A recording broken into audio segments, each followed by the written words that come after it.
All right, today we're diving into a story that's all about compassion, responsibility, and, well, what happens when a simple act of kindness gets really, really complicated.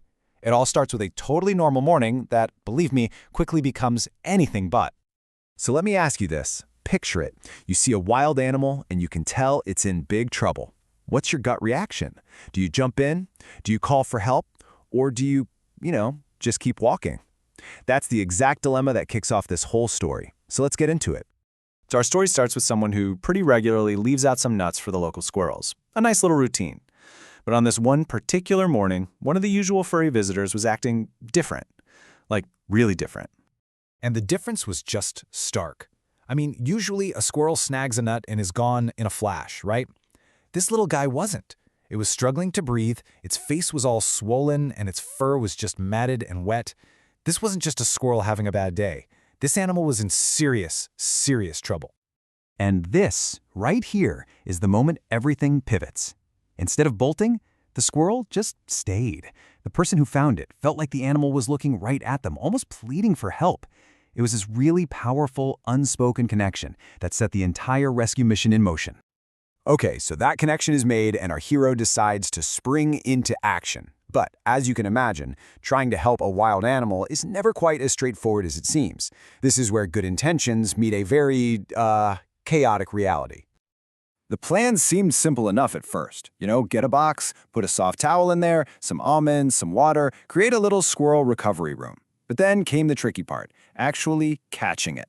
After a pretty wild chase around the apartment, they finally got the squirrel secured. But just as they were catching their breath, they noticed something else, something really unsettling. As they looked down at the towel they'd used to scoop up the squirrel, they saw it.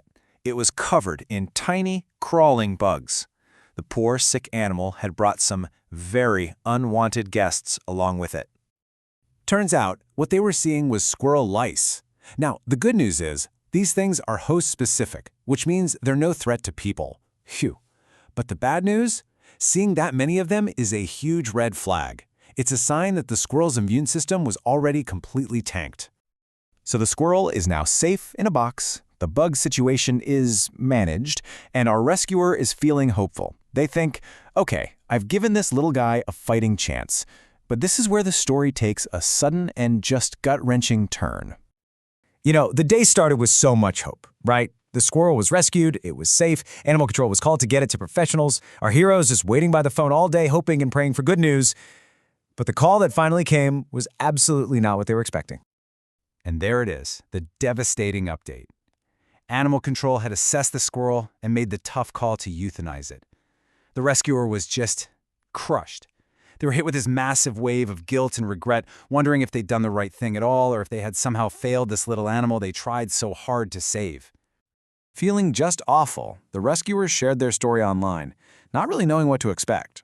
And what happened next was actually pretty amazing. A whole community of strangers showed up for them, and they didn't just offer sympathy, they offered a totally new and powerful perspective. Almost immediately, the comments started to reframe the entire thing. People were saying this wasn't a failure, it was an act of mercy. For an animal in that much pain, ending its suffering was actually the kindest thing anyone could do. The community was seeing compassion where the rescuer could only see loss. And this next point really hits home. The hard truth was, the squirrel's chances were basically zero. By stepping in, the rescuer actually saved it from a slow, agonizing death out in the wild. They spared it from what could have been hours, maybe even days more of suffering. And maybe this is the most beautiful takeaway of all. In its final moments, that squirrel wasn't cold and scared and alone. It was warm, it was safe, it was being cared for. And that, the community argued, was the real win. That was the real gift. So this whole experience, as tough as it was, actually gives us some really valuable lessons. It's all about turning that feeling of helplessness into some practical wisdom for the next time any of us might face a situation like this. First off, it helps to understand what these city animals are up against.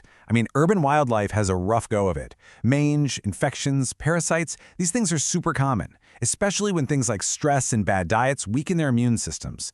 The squirrel in our story was likely dealing with a whole cocktail of these problems. And here's another dose of reality for you. The professional wildlife rehabbers out there, they're absolute heroes, but there just aren't enough of them. They are often totally overwhelmed, they don't have enough resources, and they're forced to make really tough calls about which animals even have a realistic shot at survival. So, what should you do if you find yourself in this spot? Well, experts have some key steps. First, just observe from a distance. Sick animals can be unpredictable. Second, if you absolutely have to touch the animal, use gloves or a towel. Third, call the professionals, your local animal control or wildlife center, right away. And last, as our rescuer learned the hard way, clean and sanitize everything thoroughly afterward. And all of this brings us to one last thing to think about. The rescuer didn't get the happy ending they were hoping for, but does that make their act of kindness any less valuable? This whole story really leaves us with a huge question. Is real compassion measured by a successful outcome, or is it found in that simple, brave, and messy choice to just stop and care in the first place? Definitely something to chew on.